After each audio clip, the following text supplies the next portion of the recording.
Halo Rebahaners, dimanapun kalian berada, bagaimana kabarnya? Kembali lagi bersama saya John, Still in the House. Sebuah film berjudul Tas tahun 2014 akan menceritakan tentang seorang podcaster sekaligus komedian arogan yang sering ngobrol padu engap atau ceplos-ceplos tanpa memikirkan hati orang lain, di mana ia harus berhadapan dengan seorang pria aneh yang ingin merubahnya menjadi seekor walrus. Seperti apa kisahnya? Yuk langsung saja pasang handsfree, simetriskan posisi rebahan, kencangkan celana dalam, selamat menonton dan...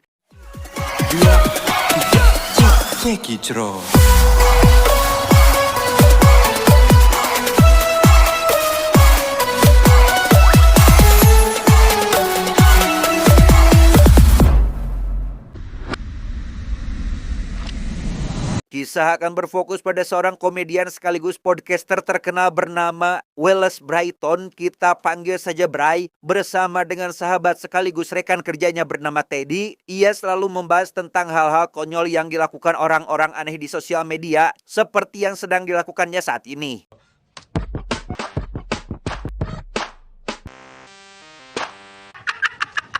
Dan ya, bukannya prihatin melihat anak yang tak sengaja memotong kakinya sendiri dengan samurai, Bray dan Teddy malah tertawa ngakak dan menjadi bahan obrolan mereka. Bahkan Bray malah mengatakan jika seharusnya anak itu tidak bersedih karena akan mendapat banyak uang dari tontonan yang menembus puluhan juta. I'm starting to feel bad for the kid. Feeling bad? The kid's got tons of hits because he's famous. Setelah melihat video itu, Bray berencana akan pergi menemui anak tersebut yang diketahui berada di Kanada untuk menertawakannya secara langsung. Namun tak seperti Bray, Teddy tidak akan pergi bersamanya dan hanya akan menunggu Bray mendapatkan bahan candaan yang akan mereka tertawakan bersama di acara podcast. Dude, she just wants to go with you.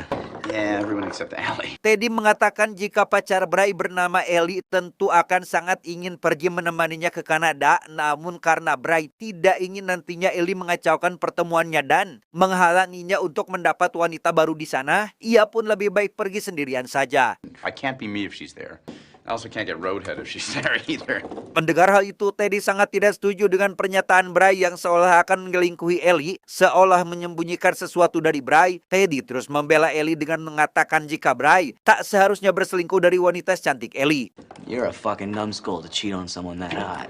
I can see you judging me. Sepulangnya dari podcast, Bray yang sudah berniat untuk menemui anak yang ada di dalam video tadi pun ditentang oleh Ellie yang mengatakan jika Bray pergi ke sana hanya untuk mengolok-olok kebodohan yang dilakukan si anak, Ellie tentu akan sangat marah karena memang tidaklah baik mencari jokes atau candaan dari kesulitan yang dialami oleh orang lain. This just feels gamey. I don't want to do it. I don't want to make fun of him, but it's for the show. It's for the podcast. Karena Bray tetap dengan pendiriannya untuk pergi mewawancarai si anak, Ellie mengatakan jika ia lebih suka Bray yang dulu ia kenal dibandingkan yang sekarang, di mana dulu Bray merupakan komedian yang lucu dan sederhana, sedangkan sekarang setelah menjadi terkenal, Bray menjadi komedian yang lebih suka menghina orang demi mendapat perhatian publik. I miss the real you. Is he in there? I miss the guy who told me he loved me the first time we had sex.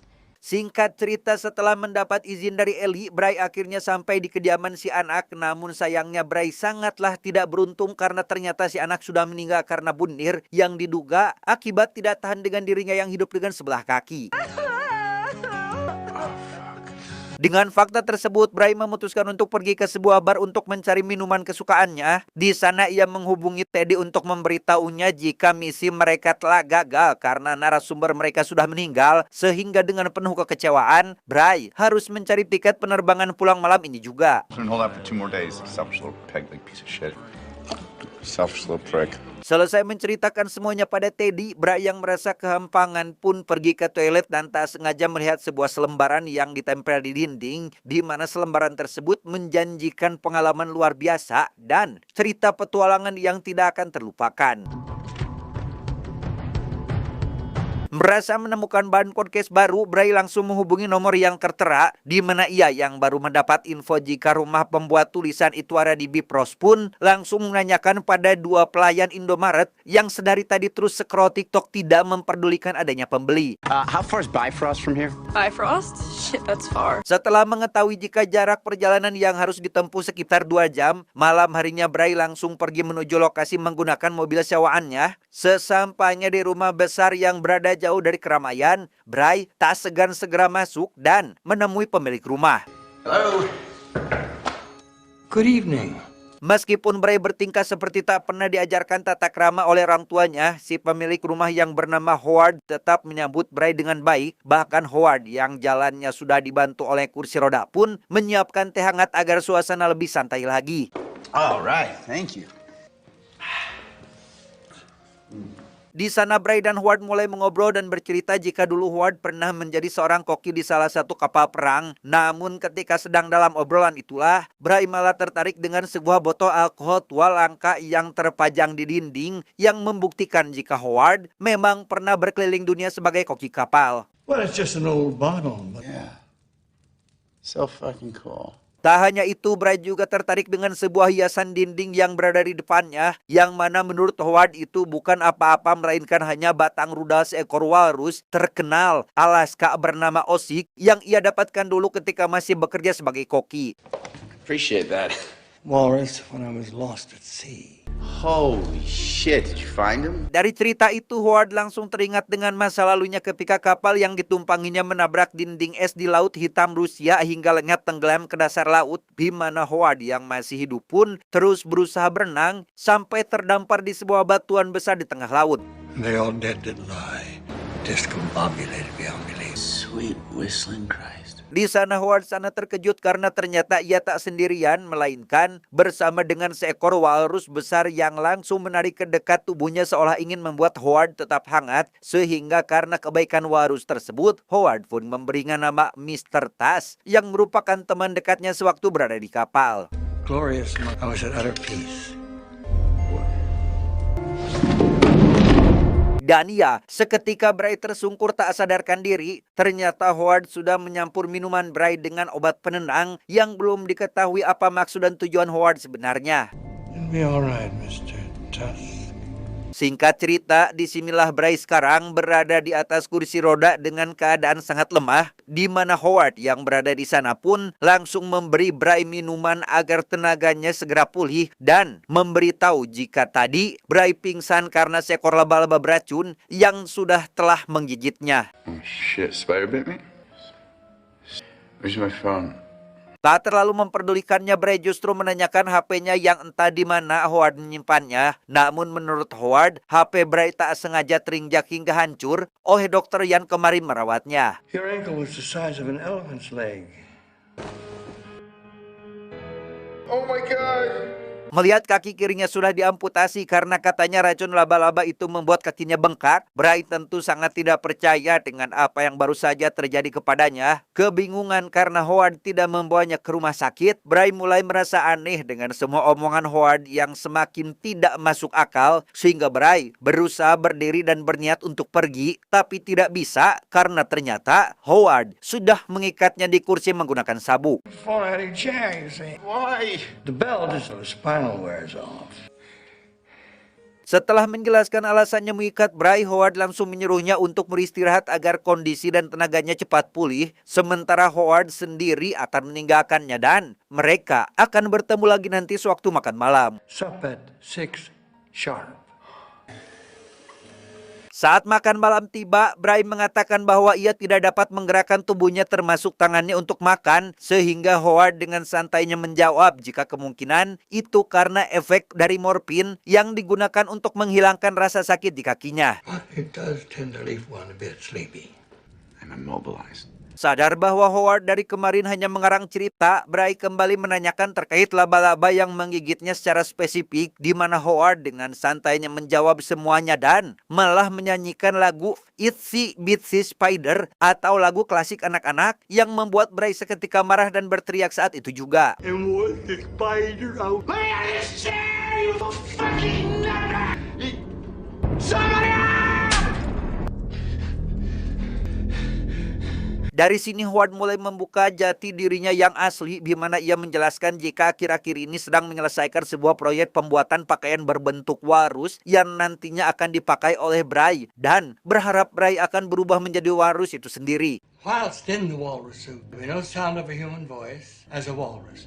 Do you understand? Mendengar hal itu, Bray tentu sangat terkejut dan ketakutan setengah mati. Sambil menangis, Bray menanyakan alasan Howard melakukan ini kepadanya. Namun karena Howard malah memberi alasan yang tidak masuk akal, Bray pun langsung berteriak meminta tolong, berharap ada seseorang yang akan mendengarnya.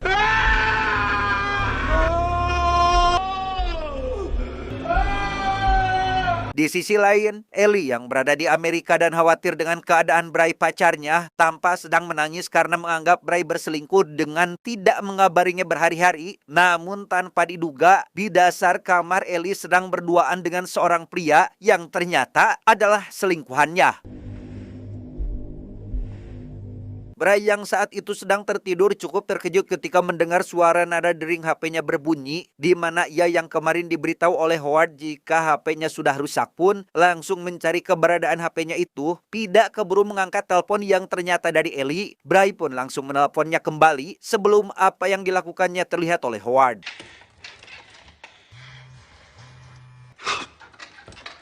Karena Ellie tak kunjung mengangkat teleponnya, Bray langsung mengirim pesan suara yang berisi permintaan tolong jika dirinya sedang berada dalam bahaya di daerah Manitoba. Meski dirinya sering membuat Ellie kesal karena perilakunya, Bray berharap Ellie memaafkannya dan segera datang ke sini dengan membawa polisi sebelum dirinya benar-benar diubah menjadi seekor walrus. Okay, call the cops. I don't want to die at all. Bray kemudian mencoba menghubungi Teddy yang ternyata sedang berada di dalam kamar Ellie. Meski melihat temannya menelpon, Teddy tentu tidak akan mengangkatnya karena sebentar lagi ia akan mendapat pelayan yang memuaskan dari pacar temannya yang sedang dalam keadaan kesepian. Tidak tahu jika sebenarnya si Teddy ini sedang akan bersenang-senang dengan Ellie, Bray langsung mengirimnya pesan suara. Sama seperti kepada Ellie, Bray menceritakan semuanya dan meminta Teddy untuk segera menghubungi polisi dan menyelamatkan dirinya dari sini. Yang ketika ia sedang mengirim pesan itulah, tiba-tiba keesokan paginya ketika Ellie baru saja terbangun setelah semalaman bersenang-senang dengan Teddy, ia melihat HP-nya dan mendapat satu pesan suara dari Bray yang berisi permintaan tolong agar bisa lepas dari seorang psikopat yang akan merubahnya menjadi sosok walrus, sehingga membuat Ellie sangat panik dan langsung memberitahu Teddy terkait hal tersebut. Tanpa berlama-lama, Ellie dan Teddy langsung melaporkannya ke polisi. Namun karena polisi seolah enggan membantu karena mungkin tidak menguntungkan membantu artis terkenal, Ellie dan Teddy pun memutuskan untuk mencarinya sendiri dengan hanya petunjuk seadanya. Yes, officer, it's BRYTO. Karena seharian tidak mendapat apapun, Teddy dan Ellie untuk yang kedua kalinya mencoba melapor polisi dengan mendatangi kantornya secara langsung. Alih-alih mengerahkan pasukan untuk melakukan pencarian, Ellie dan Teddy malah disuruh menemui seorang detektif yang sedang bertugas di wilayah Manitoba. He gave me his number. Di sisi lain terlihat Howard sedang melakukan pekerjaannya dengan menyesuaikan bentuk tubuh manusia menjadi seperti walrus dengan perencanaan yang sudah matang. Sedikit demi sedikit Howard bisa merubah bentuk tubuh Bray seperti yang ia mau. Dan disinilah Bray sekarang di sebuah kolam kecil yang sudah Howard persiapkan sebelumnya. Dengan bentuk tubuh barunya yang sudah menyerupai walrus, Bray tampak terus menangis karena tidak menyangka bentuk tubuhnya sudah menjadi seperti ini. Tak lama Howard mengatakan jika walrus harusnya bisa berenang, hingga ia langsung menekan sebuah tombol yang membuat rantai pengikatnya menarik Bray ke dalam kolam. Karena tubuhnya sudah menjadi walrus, tentu Bray tidak bisa berbuat apa-apa ketika dirinya masuk ke dalam air, sehingga meski Bray sudah berusaha berenang, ia pada akhirnya harus tenggelam ke dasar kolam yang ternyata di dalamnya terdapat beberapa mayat korban yang sudah dijadikan walrus oleh Howard.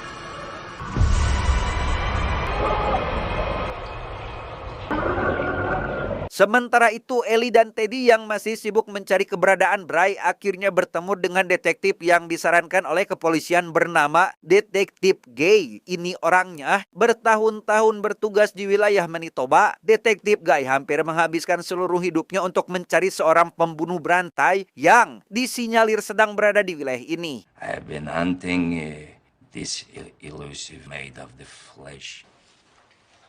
Selama 10 tahun detektif Guy memburu sosok pembunuh tersebut, ia sama sekali tidak pernah menemukan satupun petunjuk yang mengarah pada keberadaannya. Sampai ketika detektif Guy mendengar laporan dari Ellie dan Teddy, Guy pun langsung menyadari bahwa buronan yang selama ini dicari ternyata kini berada sangat dekat. Is so close that I can almost smell his shit. Menurutnya, jika Bray saat ini diculik oleh pembunuh yang sama seperti yang sedang ia buru, maka Bray akan menjadi orang ke-24 yang akan menjadi korban si pembunuh tersebut, di mana polanya selalu sama, yaitu dalam waktu sebulan dari hilangnya korban, para polisi akan menemukan potongan tubuhnya sudah dikuliti, termasuk tangan korban yang sudah digahit disatukan dengan badan. To the body like a kind of a crucified T-Rex. Tak hanya itu, si pembunuh selalu mengubah bentuk mulut dan gigi korbannya seperti hewan dan membuat lidahnya terpotong. Entah yang ada di pikiran si pembunuh tersebut, namun dilihat dari semua perbuatannya, orang-orang menduga jika pembunuh tersebut sedang menciptakan satu monster. She said to me, "Is making a monster." Di sisi lain, Howard terlihat sedang berbicara dengan Bray yang sudah berubah menjadi Warus. Ia membicarakan tentang rasa cintanya terhadap Warus yang dulu pernah menyelamatkan hidupnya. Hingga ketika mendengar Bray mengeluarkan suara, Howard pun langsung mengambil seekor ikan mentah sebagai makanan Bray saat ini. Bon appetit, Monsieur Tusk. Setelah Howard pergi dari sana, Bray yang sangat kelaparan pun tidak memiliki pilihan lain selain memakan ikan mentah tersebut, sehingga Howard yang melihat itu dari kaca jendela pun merasa senang karena Bray sudah semakin mirip dengan Warus.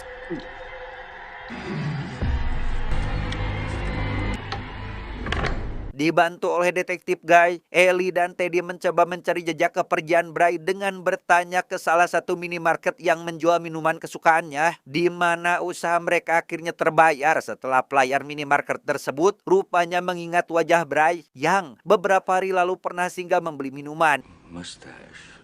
No way, it's Mr. Mustache. Setelah mendapat petunjuk jika Bray menuju ke wilayah Bifrost, detektif Guy CS menemukan mobil yang disewa oleh Bray sudah berada di rawa. Dirasa pencarian mereka akan segera berakhir, detektif Guy memberi Ellie dan Teddy masing-masing sebuah pistol untuk berjaga-jaga bila nanti mereka mendapat bahaya. Yes, take the fucking gun.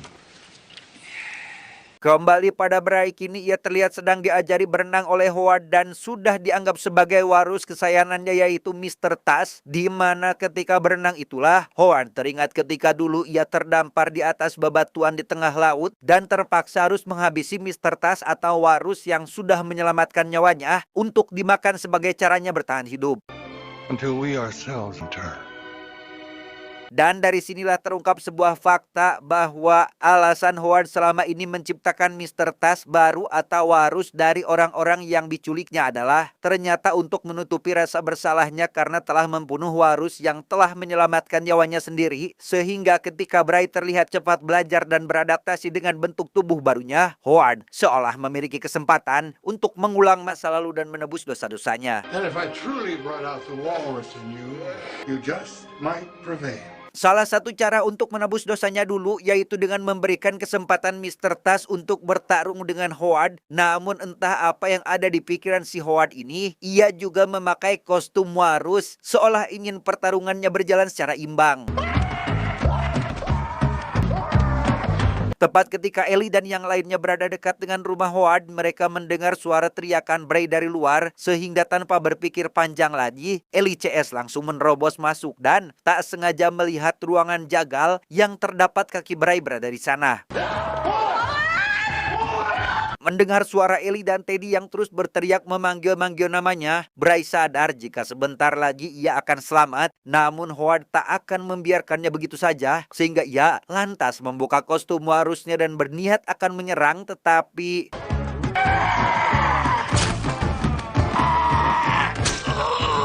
Ellie dan Teddy yang baru saja berhasil menemukan ruangan keberadaan Bray sangat terkejut ketika melihat Bray sudah berubah menjadi seekor Warus yang saat itu sudah menghabisi Howard dengan taringnya.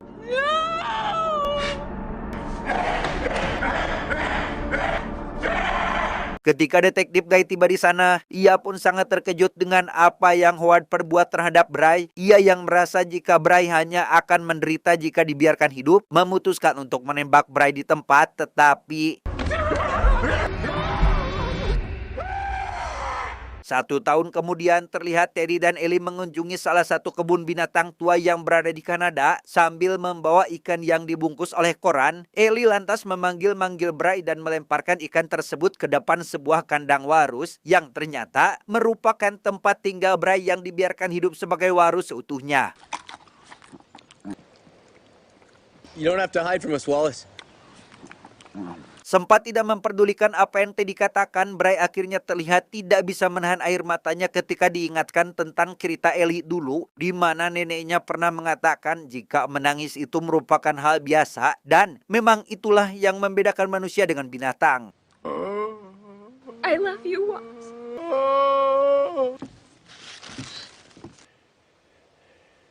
Tamat, ending yang sangat mengharukan. Pesan yang bisa kita ambil dari film ini adalah kesombongan dan kebiasaan merendahkan orang lain bisa membawa kita pada kehancuran yang tidak pernah terbayangkan sebelumnya. Karena ketika rasa hormat hilang dari diri kita, bukan tidak mungkin hidup akan memberikan pelajaran dengan cara yang paling menyakitkan. Ingat, setiap manusia berhak dihargai. Karena kita tidak pernah tahu siapa yang sedang menyimpan luka, trauma, atau niat buruk di balik senyumnya yang terlihat biasa. Saya John mewakili jajaran direksi yang bertugas mengucapkan terima kasih dan sampai jumpa di video selanjutnya. Adios. Gigi Taring Amitabh Bachchan.